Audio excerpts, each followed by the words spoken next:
இன்னைக்கு நம்ம பார்க்க போற படம் 2022ல வந்த தனுஜா அப்படிங்கிற ஒரு படத்தை பத்தி தான். இந்த படத்தோட சிறப்பம்சம் என்னன்னா, இது ஒரு உண்மை கதை. இந்த கதையில ஒரு பொண்ணு படுற பாடு, அதுவும் நீட் எக்ஸாமுக்காக படுற பாட்டை தான் நமக்கு காட்ட போறாங்க. விறுவிறுப்புக்கு பஞ்சமே இல்லாம இருக்கும். நிஜக்கதையாக இருந்தாலும் ரொம்ப கனவுகளோட நீங்க கஷ்டப்பட்டு ஏதோ ஒண்ணுக்காக உழைக்கிறீங்கன்னா நீங்க கண்டிப்பா இந்த படத்தை பார்த்தே ஆகணும். அது மட்டும் இல்லாம இன்னொரு சிறப்பு செய்தி என்னன்னா, இந்த படத்துல ஒரு கேரக்டர் வரும், முதலமைச்சர் கேரக்டர். அந்த கேரக்டருக்காக ஏதோ ஒரு துணை நடிகர் ஏதோ ஒரு ஆளு அப்படி இப்படின்லாம் எடுக்காம நிஜமாவே முதலமைச்சரா அவரோட கேரக்டரையே இந்த படத்துல அவரை நடிக்க வச்சிருக்காங்க. நிஜத்துல அந்த கேரக்டர் பண்ணது அவர் தான். இந்த நிழல் கதையிலையும் அவரையே பண்ண சொல்ல அவரும் தாராளமா பண்ணியிருக்கிறார். கர்நாடகா மாநிலத்தோட முதலமைச்சரான எடியூரப்பா.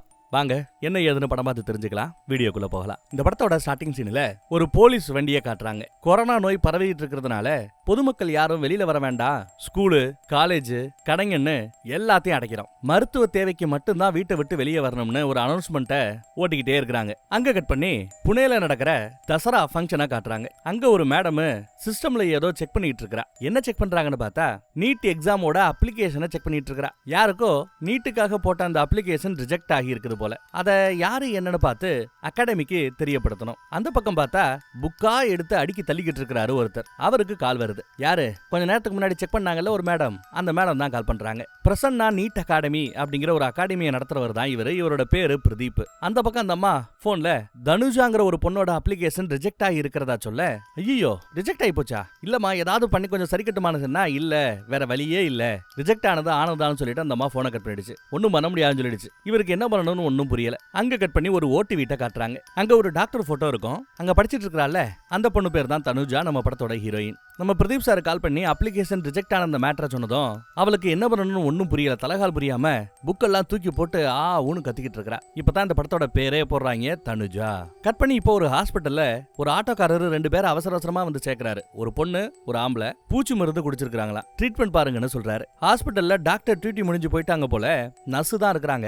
கண்ண மூடாதீங்க தரங்கன்னு சொல்லி நர்சமா அப்பா அவன் கஷ்டப்பட்டுக்கிட்டு இருக்குது. அவங்கள பாக்குறதுக்காக ஒரு பையன் வேக வேகமா வரான். வந்து பார்த்தா அம்மா அப்பா 2 பேருமே இறந்துட்டாங்க. பாவம் அழுது தள்ளுறான். அந்த நர்சமாவோ ஹாஸ்பிட்டல்ல டாக்டர் இருந்திருந்தா 2 உசுரை காப்பாத்தி இருக்கலாம் அப்படிங்கிற மாதிரி பேசிட்டு போதா சால்ட்டா. அத அந்த பையன் கவனிக்கிறான். அந்த பையன் தான் நம்ம பிரதீப் சார். நீட் அகாடமியை நடத்திக்கிட்டு இருக்கிற பிரதீப் சார். பழச நினைச்சு பார்த்துக்கிட்டு இருக்கிறாரு போல, பிளாஷ்பேக் போல. தனுஜா நல்லா படிக்கிற பொண்ணு. இந்த அப்ளிகேஷன் ரிஜெக்ட் ஆனதுனால அவளோட வாழ்க்கை பாலாகி விடக் கூடாது. என்ன பண்ணலாம்னு யோசிக்கிறாரு. அடுத்து பார்த்தா ஏதோ ஒரு ப்ரோக்ராம் நடந்துகிட்டு இருக்குது. ஆங்கர் இருக்கிறாப்ல. இந்த பக்கத்துல ஒரு ஸ்பெஷல் கெஸ்ட் வந்திருக்கிறாரு. ஒரு மூத்த பத்திரிகையாளர் போல. ஜூம் மீட்டிங்ல எல்லாம் நடக்குதுன்னு நினைக்கிறேன். ஏன்னா கொரோனா பீரியட் இல்லையா. இந்த கெஸ்டோட பேரு பட்டு. ஆங்கரோ இவர் ஒரு பெரிய அனுபவமிக்க பத்திரிகையாளர். இவர்கிட்ட நீங்க ஏதாவது அவரோட அனுபவத்தை பத்தியோ இல்ல பத்திரிகையாளர்கள் எதிர்கொள்ளக்கூடிய சவால்களை பத்தியோ ஏதாவது சந்தேகம் இருந்தா கேளுங்கன்னு சொல்ல, ஒரு பையன் நீங்க டீச்சரா இருந்த அனுபவத்தை பத்தி சொல்லுங்கன்னு கேட்கிறான். நம்ம பட்டு 22 வருஷமா ஸ்டேட் லெவல் நியூஸ் பேப்பருக்கும் டிவி சேனலுக்கும் ஆசிரியரா இருந்தாராமா. எப்போ அப்பெல்லாம் எல்லா நாளுமே உற்சாகமான நாளாக இருந்ததான். இன்னைக்கு இருக்கிற மாதிரி நாளைக்கு இருக்காது அப்படி இப்படின்னு என்னென்னமோ பேசிட்டு இருக்கிறாரு அவரோட அனுபவத்தை பத்தி. அப்ப அவருக்கு கால் வருது. ஆனா காலை இக்னோர் பண்ணிட்டு ஒவ்வொருத்தவங்களாக கேள்வி கேட்க அவர்களுக்கு பதில் சொல்லிக்கிட்டே இருக்கிறாரு. அடுத்த கால் வருது. அடுத்து 3வது காலும் வந்துருது. ஒரு வழியா ப்ரோக்ராமை முடிச்சிட்டு வீட்டுக்கு கிளம்பலாம்னு போகும்போது மறுபடியும் கால் வருது. அந்த பக்கம் பேசுறது யாரா அப்படின்னு பார்த்தா நம்ம ஹீரோயின் தாங்க. இல்ல நம்ம ஹீரோயினோட அம்மா பேசுறாங்க. என் பொண்ணுக்கு நாளைக்கு நீட் எக்ஸாம் எழுதுவதற்கு தேவையான அந்த ஹால் டிக்கெட் அது கிடைக்கல அப்படிங்கிறப்பல கம்ப்ளைண்ட் பண்றாங்க. ஆனா நம்ம சார் ராங் நம்பர்மா அப்படின்னு சொல்லிட்டு போனை கட் பண்ணிட்டார். ஐயோ சார் கட் பண்ணிடாதீங்க, என் பொண்ணு 2 வருஷமா கஷ்டப்பட்டு இதுக்காக படிச்சிட்டு இருக்கா, ப்ளீஸ் சார் ஏதாவது ஹெல்ப் பண்ணுங்க சார் ப்ளீஸ் சார்னு கெஞ்சிக்கிட்டு இருக்கு இந்த அம்மா. கட் பண்றதுக்கு முன்னாடி இந்த வார்த்தைகளை கேட்டதுனால சரி நான் மறுபடியும் கால் பண்றேன்னு மட்டும் சொல்லிட்டு சார் போனை கட் பண்ணிட்டாரு. அடுத்துதான் பொண்ணை எங்கன்னு கவனிக்கிறாங்க. பார்த்தா நம்ம தனுஜாவை காணோம். பொண்ணை காணமேனு சுத்தி முத்தி தேடிக்கிட்டு இருக்காங்க. நம்ம ஹீரோயினும் வீட்டுல டவர் இல்லாததுனால கொஞ்சம் தள்ளி வந்து டவர் இருக்கிற பகுதிக்கு வந்து ஹால் டிக்கெட் வந்துருமா டவுன்லோட் பண்ணிடலாமா அப்படின்னு எதிர்பார்த்து காத்துக்கிட்டு இருக்கிறா. பாவம் அந்த பக்கம் நம்ம பட்ஷாருக்கு மறுபடியும் வேற ஒரு கால் வருது. இந்த தடவை கால் பண்றது அம்மா இல்ல, கோச்சிங் சென்டர் நடத்துற நம்ம பிரதீப் சார். தனுஜாவோட இந்த மேட்டரை பத்தி தான் எடுத்து சொல்றாரு. நாளைக்கு எக்ஸாம் வச்சுக்கிட்டு இப்ப என்ன பண்றது ஒன்னும் புரியலங்கிறாப்ல. ஏதாவது உதவி பண்ண முடியுமான்னு கேட்கிறாரு. ப்ளீஸ் சார் அவன் நல்லா படிக்கிற பொண்ணு சார் பார்த்து சார் அப்படிங்கிறார். எந்த ஒரு சூழ்நிலையிலையும் கொரோனா மாதிரியான கடுமையான சூழ்நிலையில கூட நம்ம மாணவர்களோட படிப்புக்கோ எதிர்காலத்துக்கோ பாதிப்பு ஏற்பட்டு விட கூடாதுங்கிறாப்ல யோசிக்கிறவர் தான் நம்ம பிரதீப் சார். கொஞ்சம் நல்ல வாத்தியார் மாதிரி தான் தெரியுது. சரி என்கிட்ட எல்லாரும் வளைச்சு பேசுறீங்க, நான் யார்கிட்ட பேசினா இந்த ப்ராப்ளம் சால்வ் ஆகும் நினைக்கிறீங்கன்னு கேட்க, இந்த எக்ஸாம் நடத்தக்கூடிய NTA அமைப்பும் சென்ட்ரல் கவர்மெண்ட்டும் அவங்க நினைச்சா இந்த பொண்ணுக்கு உதவி செய்ய முடியும். ஆனா அதுக்கு நாம பேசினாலாம் வேலைக்காகாது, சீஃப் மினிஸ்டர் மூலமா ஏதாவது மூவ் பண்ணி பார்க்க முடியுமான்னு பார்க்கணுங்கிறாரு. நம்ம பச்சாரு சரி நான் பேசுறேன்னு சொல்லிட்டு காலை கட் பண்ணிட்டாரு. அவ்வளவு பெரிய ஆளா இருப்பாரோ, அசால்ட்டா பேசுறாரு. அந்த பக்கம் நம்ம ஹீரோயினோ ஹால் டிக்கெட்டை டவுன்லோட் பண்ண முடியுமான்னு முயற்சி பண்ணிட்டு இருக்கா. ஒன்னும் வேலைக்காகல. குடும்பமே கவலையா கிடக்குது. எப்படியும் டாக்டர் ஆயிடலாங்கிற கனவோட இருந்த நம்ம ஹீரோயின் மனசு இப்போ எப்படி எக்ஸாம் எழுத போறோமோங்கிற கேள்வியோட நிக்குது. பொண்ணு ஒரு பக்கம், அம்மா ஒரு பக்கம் அழுதுகிட்டே இருக்க, அங்க கட் பண்ணி இப்போ ஒரு பிளாஷ்பேக் ஸ்டோரியை நமக்கு காட்டுறோம். யார் காட்டுறா? நம்ம ஹீரோயினுக்கு என்ன காட்டுறாங்க, நம்ம ஹீரோயினுக்கு உடம்பு சரியில்லை போல. அம்மாவும் பொண்ணும் கவர்மெண்ட் ஹாஸ்பிட்டலுக்கு போயிருக்காங்க. அங்க ஒரு பெரியவரும் அவங்க வீட்டுக்கார அம்மாவும் டாக்டரோட காலில் விழுந்து தேங்க்ஸ் சொல்றாங்க. என் பிள்ளையோட உசிரையே காப்பாத்திட்டீங்க அப்படின்னு சொல்லிட்டு நன்றி சொல்லிட்டு இருக்கிறத கையெடுத்து கும்புறத கவனிக்கிறா. அப்போ அந்த குழந்தை ஹீரோயின் அம்மா கிட்ட என்ன நடக்குதுங்க, ஏன் காலில் விழுகிறாங்க, டாக்டர் காலில் விழுகிறாங்கன்னு விசாரிக்கும் போது தான் பிள்ளையோட உசுரை காப்பாத்ததுனால அந்த டாக்டரை தெய்வமா அவங்க நினைச்சு கும்பிடுறதா சொல்றாங்க. கடவுள் கொடுத்த அந்த உயிரை ஒரு ஆளால காப்பாற்ற முடியும்னா அது டாக்டரால தான் முடியும்னு ரொம்ப பெருமையா சொல்லியிருப்பாங்க. அந்த நிமிஷமே இந்த அம்மா முடிவு பண்ணிடுச்சு, ஆனா டாக்டரா தான் அவன்ட்டு. நம்ம ஹீரோயின் படிக்கிற அந்த ஸ்கூல்ல 5ஆம் கிளாஸ் வரைக்கும் தான் இருக்கு. அது வரைக்கும் முடிச்சாச்சு. இப்ப 6ஆம் கிளாஸ் வேற ஸ்கூல்ல கொண்டு போய் சேர்க்கணும். அதை பத்தி பேசுறதுக்காக வாத்தி ஹீரோயினோட அம்மாவை வர சொல்லியிருக்காங்க. அம்மாவை வந்து என்ன ஏதுன்னு விசாரிக்க, எந்த ஸ்கூல்ல படிக்க வைக்க போறீங்கன்னு தான் அவர் கேட்கிறாரு. அதான் பக்கத்து ஊர்ல ஒரு கவர்மெண்ட் ஸ்கூல் இருக்குல்ல, அதுல சேர்த்து விடலாம் இருக்கிறேன் அப்படிங்கிறப்பல இந்த அம்மா சொல்ல, இல்ல அதெல்லாம் வேண்டாம், உன் பொண்ணு மாதிரி நல்லா படிக்கிற பொண்ணுகளுக்காக கவர்மெண்டே நடத்தக்கூடிய சிறப்பான தரமான திறமையான ஒரு ஸ்கூல் இருக்குது. அந்த ஸ்கூலுக்கு பேர் தான் நவோதயா ஸ்கூல்னு சொல்லி இப்பதான் ஆரம்பிச்சிருக்காங்கன்னு சொல்லி அங்க நடக்கக்கூடிய என்ட்ரன்ஸ் எக்ஸாம உன் பொண்ணை எழுத சொல்லுங்க. ஒரு காலவே அந்த எக்ஸாம்ல செலக்ட் ஆயிட்டானா 6ஆம் கிளாஸ்ல இருந்து 12ஆம் கிளாஸ் வரை ஃப்ரீயாவே நவோதயா ஸ்கூல்ல படிக்கலான்னு அவர் தான் அந்த ஸ்கூலை பத்தி எடுத்து சொல்றாரு. உங்களுக்கு பொண்ணை படிக்க வைக்கணும்னு ஆசை, உங்க பொண்ணுக்கும் நல்லா படிக்கணும்னு ஆசை, உங்க 2 பேரோட ஆசையும் நிராசையாகிவிடக் கூடாதுங்கிறது என்னோட ஆசைன்னு சொல்லிட்டு கிளம்புறாரு நம்ம வாத்தி. டாக்டர் ஆனுங்கிற அந்த ஆசை மனசுல அப்பவே நல்லா ஆழமா பதிஞ்சிருச்சு நம்ம ஹீரோயினுக்கு. மற்ற பிள்ளைகளோட விளையாடும் போது கூட ஸ்டெதஸ்கோப்பை வச்சு தான் டாக்டர் மாதிரி விளையாடிக்கிட்டு இருப்பா போல. நல்லா இன்ட்ரெஸ்டா படிக்கவும் ஸ்டார்ட் பண்ணிட்டா. திடீர்னு பார்த்தா நம்ம ஹீரோயினும் அம்மாவும் வாத்தியார் முன்னாடி வந்து நிக்கிறாங்க. என்ன விஷயம்னு விசாரிக்க, நவோதயா ஸ்கூலோட என்ட்ரன்ஸ் எக்ஸாம்ல இவ பாஸ் ஆயிட்டாலாம், செலக்ட் ஆயிட்டாலாம். அவருக்கு அப்படியே கை காலெல்லாம் உதறது. சூப்பர் சந்தோஷம் அப்படின்னு சந்தோஷத்துல குதிக்கிறாரு, வாழ்த்து சொல்றாரு. நல்லபடியா படிக்கணும்னு ஆசீர்வாதம் பண்ணி அனுப்பி வைக்கிறாரு. அங்க ஹாஸ்டல்ல தான் தங்கி படிக்கணுங்கிறதுனால திங்ஸ் எல்லாத்தையும் ஒரு பெட்டியில பேக்கப் பண்ணிட்டு இருக்காங்க. அப்புறம் ஸ்கூல்லையும் வந்து சேர்த்து விட்டாச்சு. 2 பேரும் பிரிய மனசே இல்லாம ஸ்கூல் கேட்ல இருந்து அப்படி பிரிஞ்சு போக வேண்டிய சூழல். நாம இங்க வந்திருக்கிறது படிக்கத்தான்னு புரிஞ்சுக்கிட்டு படிக்க ஆரம்பிக்கிறா. ஸ்கூல்ல சொல்லித்தரத நோட்ஸ் எடுத்து கவனமா படிக்கிறா. என்ன கொஸ்டின் கேட்டாலும் டான்னு ஆன்சரும் பண்ணிடுவா. பிரைஸ் எல்லாம் வாங்குறான்னா பாத்துக்கங்களேன். அப்படியே வளர்ந்து பெரிய பிள்ளையாவும் ஆயிட்டா. அந்த பக்கம் அம்மா பொண்ணோட நப்பாவே ஃபீல் பண்ணிட்டு இருக்காங்க. நம்ம ஹீரோயின் படிப்பு மட்டும் இல்ல, சும்மா கராத்தேல கூட பின்னி பெடல் எடுக்கிறா. இப்படியே நாட்களோட 12ஆம் கிளாஸ் பப்ளிக் எக்ஸாம் வந்துருச்சு. நல்லபடியா படிச்சு எக்ஸாம முடிச்சு ஊர் பக்கமும் வந்து சேர்ந்தாச்சு. இதெல்லாம் பிளாஷ்பேக். இப்ப கட் பண்ணி நடப்புக்கு வந்து பார்த்தா நம்ம பட் சாரோட வீட்டுல பிரதீப் சார் வெயிட் பண்ணிட்டு இருக்கிறாரு வாத்தியார். பட் வந்து ஹீரோயினை பத்தி விசாரிக்கிறார். நல்ல படிக்கிற பொண்ணு சார், SSLC எக்ஸாம்ல ஸ்கூல்லயே ஃபர்ஸ்டா, நீட்டுக்காக உசுரை கொடுத்து படிச்சிட்டு இருக்கா. என்னதான் கஷ்டப்பட்டு படிச்சாலும் விதியவ வாழ்க்கையில விளையாண்டு இருக்குது. ஜஸ்ட் மிஸ்ல ஃபர்ஸ்ட் அட்டம்ப்ட்ல நீட் எக்ஸாம் புட்டுக்குச்சு. சரி சீட்டு கிடைக்கலையே, வேற ஏதாவது போய் படிக்கலாம் அப்படின்லாம் இது பண்ணாம மறுபடியும் நீட் எக்ஸாமுக்காகவே திரும்ப படிச்சிட்டு இருக்கா. அப்புறம் புனேல இருக்கக்கூடிய ஃபவுண்டேஷன்ல ஒரு 10 மாசம் கோர்ஸையும் கம்ப்ளீட் பண்ணிருக்கிறாளாம் நம்ம ஹீரோயின் நீட் சம்பந்தமா. இப்போ ரொம்ப தரமா தைரியமா நீட் எக்ஸாமை ஃபேஸ் பண்றதுக்காக தயாராக இருக்கிறா. செப்டம்பர் 12ஆம் தேதி நீட் எக்ஸாம். புனேல இருந்து ஊருக்கு திரும்பி வந்தவ அந்த ஸ்டடி ஹாலிடேஸ்ல உசுரை கொடுத்து படிச்சுட்டு இருக்கிறா. வீட்டுல மாங்குன்னு படிக்கிறா. எக்ஸாமுக்கு ப்ரிப்பேர் ஆகிறா. எக்ஸாம் எழுத வேண்டிய அன்னைக்கு நம்ம ஹீரோயின் இருந்த அந்த ஏரியாவை கவர்மெண்ட் கண்டெய்ன்மெண்ட் ஜோனா டிக்ளேர் பண்ணிடுறாங்க. கொரோனா இருக்கிற பகுதியில ஊரடங்கு உத்தரவு போட்டுருவாங்க. வீட்டுக்குள்ளேயே இருக்கணும், வெளியில வரக்கூடாதுன்னு நாமெல்லாம் பார்த்தோம், அனுபவிச்சோம்ல. அந்த மாதிரி ஒரு ஏரியாக்குள்ள போய் இவ மாட்டிக்கிட்டா. அவ இருக்கிற ஏரியாவை அப்படி தடை செய்யப்பட்ட பகுதியா அறிவிச்சிட்டாங்க, வெளியில வரக்கூடாதுன்ட்டு. சோ அவளோட கனவு மறுபடியும் கனவாவே போயிடுச்சு. அப்புறம் கோர்ட்டு கேஸ், பாதிக்கப்பட்ட ஸ்டூடெண்ட்ஸ் எல்லாம் கோர்ட்டு கேஸ்னு போய் கோர்ட்ல இருந்து ஒரு உத்தரவாயிருக்குது. அது என்னன்னா, இந்த கொரோனா பாசிட்டிவாக இருந்த மாணவர்களுக்கும் கொரோனாவால பாதிக்கப்பட்ட பகுதின்னு அங்க இருக்கிற ஆட்கள் வெளில வரக்கூடாதுன்னு தடை பண்ணாங்கல்ல, அந்த மாதிரியான ஏரியாக்குள்ள இருந்த நீட் அப்ளை பண்ண அந்த பசங்க இருக்காங்க இல்லையா, அவங்களுக்கும் மறுபடியும் எக்ஸாம் எழுதலாம்னு ஒரு வாய்ப்பு கிடைச்சது. இன்னைக்கு தான் சார் அந்த நீட் எக்ஸாம். இதுக்கு தான் சார் அவ உசுரை கொடுத்து படிச்சு வச்சிருக்கா. ஆனா அப்ளிகேஷன் ரிஜெக்ட் பண்ணிட்டாங்கன்னு நியூஸ் வருது அப்படின்னு வருத்தப்படுறார். என்ன காரணத்துக்காக அப்ளிகேஷன் ரிஜெக்ட் ஆச்சு, அதற்கான காரணம் என்ன அப்படின்னு நம்ம பட் சார் விசாரிக்கிறார். காரணம் என்னன்னா, பழைய எக்ஸாம் டேட்டான செப்டம்பர் 12 அன்னைக்கு அவங்க வீடு கொரோனாவால பாதிக்கப்பட்ட அந்த ஜோனுக்குள்ளதான் இருந்துச்சுன்னு ஒரு சர்டிபிகேட்டை வாங்கி அந்த சர்டிபிகேட்டோட அப்ளை பண்ணணும் போல. இவங்க முயற்சி பண்ணியிருக்காங்க. ஆனா அந்த சர்டிபிகேட் மட்டும் அப்லோட் ஆகல அப்படிங்கிறது அப்புறம் தான் தெரிய வந்திருக்குது. எக்ஸாமோ மதியம் 1:30 அப்போ நேஷனல் காலேஜ் சென்னையில நடக்குதான். நம்ம பட்சாரு ஐயோ அப்புறம் ஏன் நேரத்தை வீணடிச்சுக்கிட்டு அந்த பொண்ணை ஊர்ல இருந்து கிளம்பி வர சொல்லுங்க.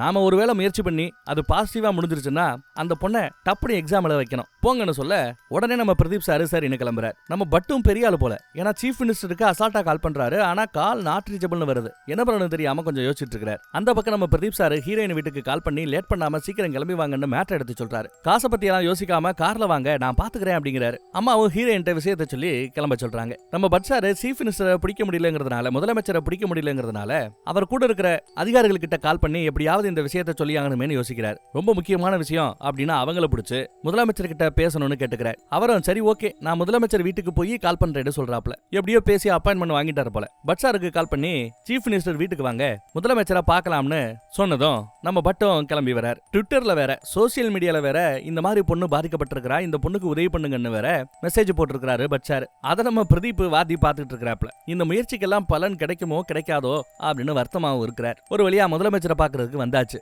நம்ம தனுஷாவை பத்தி எடுத்துன்னு சொல்றாங்க, ஹீரோயினை பத்தி. இந்த டைம் நம்ம ஹீரோயின் எக்ஸாம் எழுதலைன்னா 1 வருஷம் வீணா போயிடும். நீங்க சம்பந்தப்பட்ட ஆபீசர் கிட்ட பேசினா அந்த பொண்ணுக்கு எக்ஸாம் எழுத உதவியா இருக்கும்னு வேண்டி கேட்டுக்கிறாரு நம்ம பட்டு. முதலமைச்சரோ சரி சம்பந்தப்பட்ட ஆபீசர் கிட்ட பேசுறேன், அந்த பொண்ணை இன்னைக்கு எக்ஸாம் எழுதுற மாதிரி ஏதாவது பண்றேன்னு வாக்கும் கொடுக்குறார். ஒரு ஸ்பெஷல் ஆபீசரை முதலமைச்சர் கூப்பிட்டு இந்த பொண்ணுக்கு ஹால் டிக்கெட் வராததுக்கு என்ன காரணம், ஏது என்ன காம்ப்ளிகேஷன் இருக்கு, அதை பார்த்து அதை சரி பண்ணுங்க, கிளியர் பண்ணுங்க.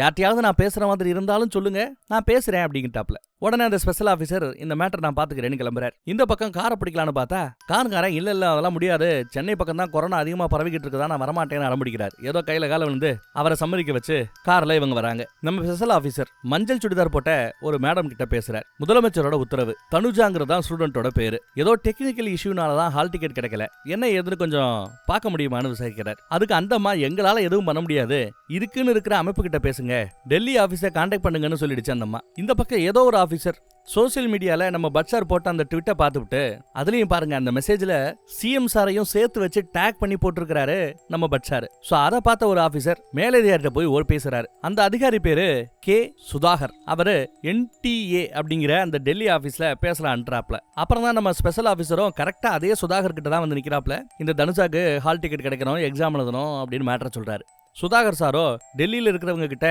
இதை பத்தி இன்னும் கொஞ்சம் டீட்டெயிலா பேசிட்டு சொல்றேங்கிறார். இவர் தான் கல்வித்துறை அமைச்சர்னு நினைக்கிறேன். அதனாலதான் இவரை விட்டு பேச சொல்றாங்க முதலமைச்சர். நம்ம ஹீரோயினோ கால் வரது கூட தெரியாம கவலையில இருக்கிறாங்க. தன்னோட கனவு நனமாகுமான்னு தெரியாம வருத்தப்பட்டுக்கிட்டு இருக்காங்க. அந்த பக்கம் அம்மா கால் அட்டன் பண்ணி என்னப்பா அப்படின்னு பேச வர அந்த பக்கம் பேசுறது வேற யாரும் இல்ல, கல்வித்துறை அமைச்சர் தான். நான் சுதாகர் பேசுறேன், ஒன்னும் கவலைப்படாதீங்க, உங்க பொண்ணு எக்ஸாம் எழுதுறதுக்கு தேவையான எல்லா ஏற்பாடுகளையும் நான் பாத்துக்கிட்டு இருக்கிறேன் அப்படின்னு ஆதல் சொல்றாரு. அப்புறம் பொண்ணுகிட்டையும் பேசுறேன்னு ஹீரோயின் கிட்டையும் பேசுறாரு. நீங்க ஃபீல் பண்ணாம ரிலாக்ஸா வாங்க, நான் பாத்துக்கிறேன், இந்த டைம் நீங்க டாப்பரா வருவீங்களா அப்படின்னு விசாரிக்கிறார். இந்த பொண்ணு ரொம்ப நம்பிக்கையோட yes sir, I can do it sir அப்படிங்கிறாங்க. கண்ணாடி போட்ட ஒருவர்கிட்ட சொல்லி நம்ம பட்சாருக்கும் இன்ஃபர்மேஷன் பாஸ் பண்ணியாச்சு போல. அம்மாவோ டே கிளம்பிடின்னு பொண்ணை பார்த்து சொன்னாலும் பொண்ணு கிட்ட நோ ரெஸ்பான்ஸ். இவளோ கிளம்பியும் பிரயோஜனம் இல்ல, நாம என்னதான் வேகமா போனாலும் அதுக்கு முன்னாடி கண்டிப்பா எக்ஸாம் ஸ்டார்ட் ஆயிரும், ஒரு நிமிஷம் லேட்டானா கூட நீட் எக்ஸாமை எழுத விட மாட்டாங்கம்மான்னு சொல்லி ஹீரோயின் வருத்தப்படுறா. அம்மாவோ முயற்சி பண்ணி பாப்போம், முதல்ல கிளம்பு அப்படிங்கிறாங்க. இல்ல வாய்ப்பு இல்ல, நான் வரமாட்டேன்னு அழுதுகிட்டு இருக்கிறா. அம்மாவோ நமக்காக எத்தனையோ பேர் அங்க முயற்சி பண்ணிட்டு இருக்காங்க,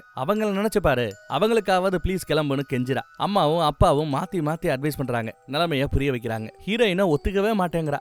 அவளை சொல்லியும் குத்தம் இல்ல, லேட்டா போய் எக்ஸாம் எழுதாம போனா இன்னும் வருத்தமா இருக்கும். காரோ வீட்டு வாசலுக்கு வந்துருச்சு. அம்மாவோ எவ்வளவோ கெஞ்சி பாக்குறாங்க, நான் வரல அப்படின்ட்டு அழுதுட்டு இருக்கா. இந்த சமயத்துல கரெக்டா நம்ம பிரதீப் சார் கால் பண்றாரு. உடனே அம்மா போனை பொண்ணுகிட்ட கொடுத்து பேசுறீங்கிறாங்க. இவ்வளவு வாங்க மாட்டேன் பேச மாட்டேன்னு அடம்பிடிச்சிட்டு இருக்கா. நான் பேசலன்னு அழுகுறா. இதையெல்லாம் லைன்ல கேட்ட நம்ம பிரதீப் சாருக்கு அதிர்ச்சியாக இருக்கிறது. இவரோ போனை பொண்ணுகிட்ட கொடுங்கன்னு சொல்லி தனுஜா கிட்ட பேசுமா, நான் சொல்றத கேளுமான்னு அவர் ஒரு பக்கம் டென்ஷன் ஆகிட்டு இருக்கிறார். அப்படியே கீழே உட்காந்து தலைய பிச்சுக்கிறாப்ல அழுதுகிட்டு இருக்கிறாப்ல. பிரதீப் சாரோ ப்ளீஸ் பேசு, வாயை திறந்து பேசுன்னு இந்த பக்கத்துல கெஞ்சிட்டு இருக்கிறார். ஹீரோயினோ நம்ம பிரதீப் சாரோ அடுத்து என்ன முடிவெடுக்க போறாங்கிறது இந்த நொடி நமக்கு தெரியல. நம்ம பிரதீப் சாரோ என்கரேஜ் பண்றாப்ல, 4 வார்த்தை நல்ல வார்த்தை பேசுறாரு. இங்க பாரு, உங்க அப்பா அம்மா இந்த வழிகள் எல்லாத்தையும் ஒரு காலத்துல மறந்துருக்கலாம், உன் கனவையும் நீ மறந்துருக்கலாம், என்னால கூட உனக்கு உதவி பண்ண முடியாம போய் நெகட்டிவா கூட முடியலாம், உனக்கு ஹெல்ப் பண்ண இருக்கிறவங்க கூட ஹெல்ப் பண்ணாமையும் போய் இது நெகட்டிவா முடியலாம், இதையெல்லாம் நாங்க எல்லாரும் மறந்தும் போகலாம். ஆனா நீ அன்னைக்கு ஒரு அடி தைரியமா எடுத்து வச்சிருந்தா இந்நேரம் நாம டாக்டரா இருக்கலாமேன்னு பின்னாடி யோசிப்ப பாரியா.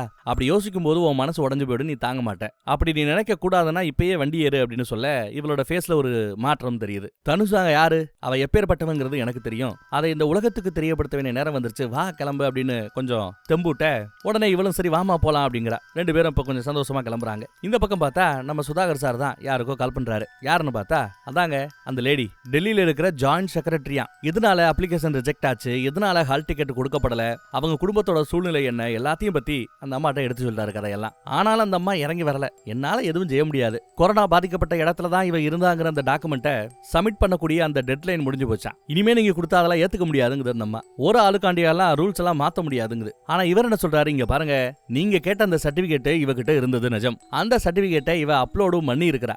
ஏதோ டெக்னிக்கல் இஷ்யூனால அப்லோட் ஆகாம போயிருக்குது, அதுக்கு அவ என்ன பண்ண முடியும் அப்படின்னு அவரு வாக்குவாதம் பண்றார். இப்போ ஒன்றும் பண்ண முடியாது, நெக்ஸ்ட் இயர் தான் அப்படின்னு அந்த ஜாயிண்ட் செக்ரட்டரி கட் அண்ட் ரைட்டா சொல்லிட்டாங்க. நல்ல திறமையான பொண்ணுக்கு ஒரு வருஷம் வேஸ்ட் ஆக கூடாதுன்னு இவர் எவ்வளவோ கெஞ்சிராரு. என்னால எதுவும் பண்ண முடியாது, வேணும்னா நீட் ஆபீசரோட நம்பர் தரேன், அவர்கிட்ட பேசி பாருங்கன்னு இந்த அம்மா நம்பரை சென்ட் பண்ணி விட்டாங்க. இந்த பக்கம் ஹீரோயினும் அம்மாவும் ரெடி ஆகி கிளம்பிட்டு இருக்காங்க. கூட தெரிஞ்ச பையனையும் கூட்டிட்டு வராங்க. காரும் கிளம்பியாச்சு. அவங்க கிளம்பி வந்துகிட்டு இருக்கிற விஷயத்த பிரதீப் சாருக்கு கால் பண்ணி இன்ஃபார்மும் பண்ணியாச்சு. அதை கேட்ட பிறகுதான் இந்த மனுஷனுக்கு நிம்மதியாவே இருக்குது. அங்க கட் பண்ணி மறுபடியும் பிளாஷ்பேக்கு போறோம். 2019 ஒரு கவர்மெண்ட் காலேஜ்ல 45 நாட்கள் நீட் எக்ஸாம ஃப்ரீயா சொல்லிக் கொடுக்கக்கூடிய ஒரு கோர்ஸ் நடந்துட்டு இருக்குது. அதுல கடைசி நாள் அந்த ஃப்ரீ கோர்ஸை நடத்திக்கிட்டு இருக்கிறது நம்ம பிரதீப் சார் தான். வெளியில எல்லா பேரும் காசுக்காக நீட் கோச்சிங் எல்லாம் நடத்திக்கிட்டு இருக்கிற இடத்துல இவர் தாங்க ஃப்ரீயா நடத்திக்கிட்டு இருக்காரு. அதுவும் போய் நடத்துவாரு. தேடி வரவங்களுக்கு சொல்லி கொடுப்பாரு ஃப்ரீயா. அதுவும் அங்கதான் நம்ம ஹீரோயினும் இருக்கிறா. நீட்ல பாஸ் ஆகி நல்ல காலேஜ்ல சீட்டு கிடைச்சா மட்டும் பத்தாது, நீங்க டாக்டர் ஆகி விட முடியாது. இதை விட அதிகமா MBBS படிக்கிறதுக்கு நீங்க பல மடங்கு உழைக்க வேண்டி இருக்கும்னு எடுத்து சொல்லிட்டு இருக்காரு. நீங்க ஏதாவது சாதிக்கணும்னா தைரியம் இருக்கணும், அடுத்து ரொம்ப முக்கியம் செல்ஃப் கான்பிடன்ஸ், அது இருக்கணும். அதுதான் சக்சஸுக்கான ஃபார்முலா அப்படி இப்படின்னு ஆத்துறாரு சொற்பொழிவு. அப்புறம் இன்னொரு விஷயம், புதுசா டாக்டர் ஆறவங்க கண்டிப்பா ஒரு வருஷம் கிராமத்துல சேவை செய்யணும்னு ரூல்ஸ் இருக்கு. நிறைய பேரு காசு கட்டி அதை செய்யாம தப்பிச்சிடறாங்க. ஆனா நீங்க யாரும் அப்படி பண்ணக்கூடாது, அந்த 1 இயர் சர்வீஸை கரெக்டா பண்ணணும் அப்படிங்கிறார். ஏழை மக்களுக்கு சேவை செய்யணும், அதுதான் தன்னோட ஆசை கனவு அப்படிங்கிறார். எல்லாரும் ஒரு நிமிஷம் கண்ண மூடி நீங்க டாக்டர் ஆனா அது எப்படி இருக்கும்னு கொஞ்சம் இமேஜின் பண்ணி பாருங்க, கற்பனை பண்ணி பாருங்கிறார். இப்போ நடப்புல பார்த்தா காரு சென்னையை நோக்கி வந்துகிட்டு இருக்கு. ஒரு ஏக்கத்தோடையும் கவலையோடும் தான் நம்ம ஹீரோயின் வந்துகிட்டு இருக்கா. இப்போ நம்ம சிஎமோட ஸ்பெஷல் ஆபீசர் ஃபர்ஸ்ட் ஒரு மஞ்சள் சுடிதார் போட்ட ஒரு ஆபீசர்ட்ட பேசுறாங்க இல்லையா, அவங்க தான் நீட் ஆபீசர் போல. அந்த ஜாயிண்ட் செக்ரட்டரி அம்மா சுதாகர் சாருக்கு வாத்தியாருக்கு ஒரு நம்பர் அனுப்புறேன், அங்க பேசுங்க, அவர் தான் நீட் ஆபீசர்னு சொன்னாங்கல்ல, அவரும் இவர் தான். சோ நீட் ஆபீசருக்கு கால் பண்ணி பேசுறாரு, கதையெல்லாம் எடுத்து சொல்றாரு. எல்லாம் கேட்டுவிட்டு என்னால எதுவும் பண்ண முடியாது, டெல்லியில இருக்கிற ஹையர் ஆபீசர்ஸ் முடிவெடுக்கணும் அப்படின்னு இவங்களும் சொல்லிடுறாங்க. என்னங்க இங்க பேசினா அங்க பேச சொல்றீங்க, அங்க பேசினா இங்க பேச சொல்றீங்க, நீங்க இந்த பொண்ணுக்கு ஃபர்ஸ்ட் ஹால் டிக்கெட் ரெடி பண்ணுங்க, கொரோனா சமயத்துல ப்ராப்ளம் வரும்னு எல்லாம் பாக்காதீங்க, சிஎம் சார் கிட்ட இருந்து பர்சனலா நானே லெட்டர் வாங்கி தரேன், ப்ராப்ளம் எதுவும் வராதுன்னு சொல்லிட்டு இருக்காரு நம்ம சுதாகர். இந்த பக்கம் நம்ம பட்சாருக்கு கால் வருது. யோ நீ போட்ட அந்த ட்விட்னாலதான் அந்த பொண்ணுக்கு நல்ல விஷயம் நடக்க போகுதுன்னு ஒரு பாசிட்டிவான செய்தி வருது பட்சாருக்கு. நீட் எக்ஸாம் நடத்துறது யாரு, NTA அப்படின்னா என்ன, நேஷனல் டெஸ்டிங் ஏஜென்சியா. அங்க இருக்கிற ஆபீசர் மத்த ஆபீசர்ஸ் கிட்ட ரூல்ஸ் அண்ட் ரெகுலேஷனை பத்தி எடுத்து சொல்லிட்டு இருக்காரு ஜூம் மீட்டிங்ல. இப்போ மணி எத்தனை தெரியுமா, 11 மணி. இன்னும் 2.5 மணி நேரத்துல எக்ஸாம் ஆரம்பிக்க போகுது. எவ்வளவு பரபரப்பா இருக்கும். நம்ம ஸ்பெஷல் ஆபீசர் தனுஜாவோட டீடைல்ஸை, அப்ளிகேஷன் நம்பரை எல்லாத்தையும் எடுத்து சொல்லிட்டு இருக்காரு. ஹால் டிக்கெட் கொடுக்கறதுக்கு நான் தயார், ஆனா சொன்னபடி சிஎம் கிட்ட இருந்து முதலமைச்சர் கிட்ட இருந்து அந்த லெட்டர் மட்டும் வேகமா வாங்கி கொடுத்தா போதும் அப்படின்ட்டாங்க. எதிர்பார்த்தாப்லயே அந்த லெட்டரை ஸ்பெஷல் ஆபீசர் பிரதீப் கிட்ட கொண்டு வந்து கொடுக்குறாரு. முதல் வேலையா ஹால் டிக்கெட் வாங்கணும்னா இந்த லெட்டரை கொண்டு போய் கொடுத்தா ஹால் டிக்கெட் கிடைக்கும், அதை எடுத்துக்கங்க. அப்புறம் இன்னும் சில டீடைல்ஸ் எல்லாத்தையும் அவங்க கொடுப்பாங்க, அதை எடுத்துக்கிட்டு எக்ஸாம் சென்டர்ல கொண்டு போய் கொடுத்துருங்கன்னு ஸ்பெஷல் ஆபீசர் சொல்லிட்டார். லெட்டர் எடுத்துக்கிட்டு இவரும் கிளம்புறாரு. வேக வேகமா போய் இதெல்லாம் அந்த இடைப்பட்ட 2 மணி நேரத்துல நடக்குது, இதெல்லாம் கதையல்ல நிஜங்கிறதையும் ஞாபகம் வச்சுக்கோங்க, இதெல்லாம் நிஜத்துல நடந்திருக்கு. லெட்டரை கொண்டு போய் குடிச்சதும் 5 நிமிஷம் வெயிட் பண்ண சொல்லிட்டு அவங்க வேற ஒரு லெட்டரை கொடுக்குறாங்க. இதை எக்ஸாம் சென்டர்ல கொண்டு போய் கொடுக்க சொல்றாங்க. அந்த பக்கம் எக்ஸாம் சென்டர் தயாராகி கொண்டு இருக்கிறது. கொரோனா பரவக்கூடாதுன்னு இந்த மருந்து அடிச்சிட்டு இருப்பாங்கல்ல, அந்த வேலையெல்லாம் நடந்துட்டு இருக்குது. நம்ம பிரதீப் சார் வாத்தி தனுஜாவுக்கு கால் பண்ணி எக்ஸாம் எழுதுறதுக்கு வாய்ப்பு கிடைச்சிருச்சு, நடந்ததெல்லாம் மறந்துட்டு நல்லபடியா நிதானமா எக்ஸாம் எழுதுன்றாரு. இப்பதான் நம்ம ஹீரோயினோட முகத்துல சிரிப்பையே பார்க்க முடியுது. அம்புட்டு சந்தோஷப்படுறா. அம்மாவும் பொண்ணும் அவ்வளவு சந்தோஷப்படுறாங்க. இப்ப எக்ஸாம் கால்ல நம்பர் ஒட்டுற அந்த வேலை நடந்துகிட்டு இருக்குது. நம்ம பிரதீப் சார் லெட்டரை எக்ஸாம் சென்டருக்கு கொடுக்க வந்துட்டு இருக்காரு. வாட்ச்மேன் வெயிட் பண்ண சொல்லிவிட்டு ஒரு ஆபீசரை கூட்டிட்டு வரார். லெட்டரை கொடுத்து விட்டு ஒரு 5 நிமிஷம் லேட் ஆனா கூட எக்ஸாம் எழுதுறதுக்கு கொஞ்சம் வாய்ப்பு கொடுங்க சார், ப்ளீஸ் சார், எவ்வளவோ பேர் கஷ்டப்பட்டு இருக்காங்க சார்னு எடுத்து சொல்றாரு. அதுக்கு அந்த ஆபீசரோ எக்ஸாம ஆன் டைம்ல எழுதுறதுக்கு மட்டும் தான் பர்மிஷன் கொடுத்துருக்காங்கன்னு டாப்ல கட் அண்ட் ரைட்டா. இப்ப எக்ஸாம் எழுதுறது நம்ம ஹீரோயினை கூட்டிட்டு வர அந்த டிரைவர் கையில தான் இருக்கு. வேக வேகமா அழுத்திக்கிட்டு வராரு, வேக வேகமா வராரு. இது பத்தாதுக்கு நம்ம வாத்தியார் போனை போட்டு வாங்க வாங்கன்னு வேற கூட்டிட்டு இருக்காரு. இப்போ எக்ஸாம் சென்டர்ல கொஸ்டின் பேப்பர்ஸ் எல்லாம் கொண்டு வந்துட்டு இருக்காங்க. ஸ்டூடெண்ட்ஸ் எல்லாம் எக்ஸாமுக்காகவும் உள்ள வந்துட்டு இருக்காங்க. எக்ஸாமுக்காக வந்துட்டாங்க, வெளியில வெயிட் பண்ணிட்டு இருக்காங்க. ஹீரோயினும் செங்கல்பட்டை தாண்டி இப்ப வந்துட்டு இருக்கா. நம்ம பிரதீப் சார் அப்படியே பயங்கரமா டென்ஷன்ல இருக்கிறார். வாத்தி நம்ம பட்டுக்கு காலை போட்டு, சாரிங்க நீங்க இவ்வளவு உதவி பண்ணீங்க, ஆனா எல்லாம் வீணாயிடும் போல இருக்கு. பெருங்குளத்தூர் பக்கம் வரைக்கும் தான், தாம்பரம் பக்கம் வரைக்கும் தான் அவங்க வந்துட்டு இருக்காங்க. ஆனா இங்க ஒரு நிமிஷம் லேட் ஆனா கூட எக்ஸாம் எழுத முடியாதுன்னு சொல்லிட்டு இருக்காங்க. அதான் ரொம்ப வருத்தமா இருக்குன்னு வருத்தப்பட்டு இருக்கிறார். நம்ம பட்சாரோ, நீங்க மனசை தளர விடாதீங்க. நேர்மையா ஒரு விஷயத்தை செய்யறப்போ அதற்கான பலன் கண்டிப்பாக கிடைக்கும். நம்பிக்கையை இழக்க வேண்டாம்னு அவரு அநியாயத்துக்கு நம்பிக்கையை ஊட்டிக்கிட்டு இருக்கிறார். ஆனா வாத்தி டென்ஷனா தான் இருக்கிறாப்ல. சரியான நேரத்துக்கு வந்துருவாங்களா அப்படிங்கிற கேள்வியோட காத்துக்கிட்டு இருக்கிறார். ஹீரோயினோட கூட வந்த ஒருத்தர் காரை ஓரங்கட்ட சொல்லி நம்ம வாத்தி கிட்ட ஏதோ பேசுறார். என்ன பேசுறாங்கிறது நமக்கு தெளிவா காட்டல. ஆனா நம்ம வாத்தியோ சூப்பர் வாங்க வாங்கன்னு சந்தோஷப்படுறார். ஏன்னா கார்ல வர்றதுக்கு தான் லேட்டு, காலதாமதம் ஆகும். மெட்ரோல வந்தா கொஞ்சம் வேகமா வர வாய்ப்பு இருக்குது. இந்த ஐடியாவை தான் பேசியிருப்பாங்க போல. அவரும் நம்ம ஹீரோயினும் 2 பேர் மட்டும் போறதா பிளான். வேக வேகமா ஓடி வந்துட்டு இருக்காங்க. வாத்தியாரோ எக்ஸாம் சென்டருக்கு பக்கத்துல இருக்கிற அந்த மெட்ரோ ஸ்டேஷனுக்கு பிக்கப் பண்றதுக்காக வந்துடுறாரு. இங்க மெட்ரோக்காக டிக்கெட் எடுக்க வந்தா ஒன்லி மெட்ரோ கார்டு தானா, அதுவும் ஆன்லைன்ல பேமெண்ட் பண்ணணுமா. கொரோனானால காசெல்லாம் வாங்க மாட்டாங்களா கையில. ஐயோ இதெல்லாம் பண்றதுக்கு லேட் ஆகும் இருக்கும் போது அங்க இருக்கிற ஒருத்தர் தன்னோட கார்டை கொடுத்து இவங்களுக்காக டிக்கெட் வாங்கி கொடுக்குறாரு. ஒரு வழியா அவருக்கு நன்றி சொல்லி இங்க வண்டியில ஏறியாச்சுங்க. மெட்ரோ ட்ரெயின்ல ஏறியாச்சு. இங்க எக்ஸாம் சென்டரை ஓபன் பண்ணியாச்சு. ஒவ்வொரு ஸ்டூடெண்ட்டையும் செக் பண்ணி உள்ள அனுப்பிட்டு இருக்காங்க. அவங்க ஹால் பார்த்து எல்லாரும் உள்ள போய்கிட்டு இருக்காங்க. ஒரு வழியா இங்க வர வேண்டிய இடத்துல ஹீரோயின் வந்து இறங்கியாச்சு. வாத்தியாரை பிக்கப் பண்ணிட்டு வேகமா போய்கிட்டு இருக்காரு. அவகிட்ட ஹால் டிக்கெட் கொடுத்துட்டு, நல்லா எழுதுமா, உன் கனவு வீண் போயிடக்கூடாதுன்னு வாழ்த்துன்னு சொல்றாரு. எக்ஸாமுக்காக இங்க வந்த ஸ்டூடெண்ட்ஸ் எல்லாம் அவங்க பிளேஸ்ல செட்டில் ஆகிட்டு இருக்காங்க. டைம் இப்போ 1:28 ஆயிடுச்சு. நம்ம வாத்தியாரு படு வேகமா வந்துட்டு இருக்காரு. பட்சார் கால் பண்ணும்போது கூட இவர் காலை எடுக்கல. சரியா கேட்டை க்ளோஸ் பண்ணக்கூடிய அந்த நேரத்துல சரியா வந்துட்டாங்க. உள்ள ஹீரோயின் வந்தாச்சு. வந்ததும் மாஸ்க போட்டுட்டு வேக வேகமா ஓடுறா. உண்மையாகவே இதை யாரும் எதிர்பார்த்திருக்க மாட்டாங்க. வாத்தியாருக்கு இப்பதான் உசுறு போய் உசுறு வருது. அவ்வளவு சந்தோஷம். ஒரு வழியா 1:29 48 நொடிக்குள்ள உள்ள அனுப்பிட்டார். வெறும் 12 நொடிகளுக்கு முன்னாடி இவங்க உள்ள போயிருக்காங்க. இப்ப நான் ஒரு சொடக்கு போட்டேன் பாத்தீங்களா, இந்த சொடக்கு சத்தத்துல பாதி சொடக்கு போடுற அந்த நேரத்துக்குள்ள அவங்க கேட்டை சாத்திருப்பாங்க. அதுக்குள்ள உள்ள போயிருக்காங்க. அப்ப ஜஸ்ட்ல தான் உள்ள போயிருக்கிறா. அப்புறம் தான் வாத்தியார் பட்சாருக்கு கால் பண்ணி எக்ஸாம் எழுத உள்ள வந்தாச்சு அப்படின்ற நல்ல விஷயத்தை சொல்றாரு. அவரும் ரொம்ப ஹாப்பி ஆயிட்டாரு.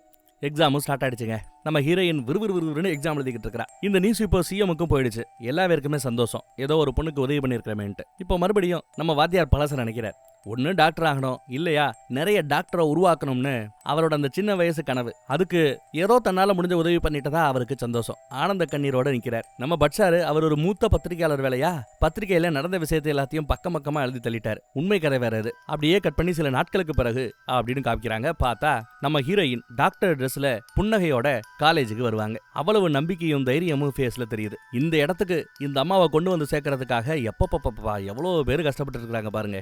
அதுவும் எக்ஸாம் நடக்கிற அன்னைக்கு. பொதுவா கவர்மெண்ட்னா எவ்வளவு ஸ்லோவா இயங்கும், வேலையெல்லாம் எவ்வளவு ஆம மாதிரி மூவ் ஆகும். இப்படித்தான் வெளியில நாம எல்லாம் கவர்மெண்ட் ஆபீஸ பத்தியோ கவர்மெண்ட் ஆபீசர்ஸ பத்தியோ பேசிட்டு இருப்போம். ஆனா இங்க ஒரு பொண்ணுக்காக அந்த கடைசி 12 மணி நேரத்துல பல விஷயங்கள் நடந்திருக்குது. இதோ இந்த தாடி வச்சவர் தான் இந்த கதையின் உண்மையான நாயகன், நம்ம பிரதீப் சார் வாத்தியார். அடுத்து இது உண்மை கதை நம்ம சொன்னோம் இல்லையா, இந்த கதையோட உண்மையான நாயகர்கள் யாரெல்லாம் என்னெல்லாம் இந்த படத்துல நம்ம பார்த்தோமோ அவங்க எல்லாரோட உண்மை படத்தை இப்ப நமக்கு காட்டுறாங்க. இந்த நிஜ ஹீரோக்களை காட்டி கடைசியா இந்த படம் இந்த இடத்துல முடியுதுங்க. நல்லா இருந்துச்சுல. படத்துல பாக்குற நமக்கே இவ்வளவு பரபரப்பா இருக்குது.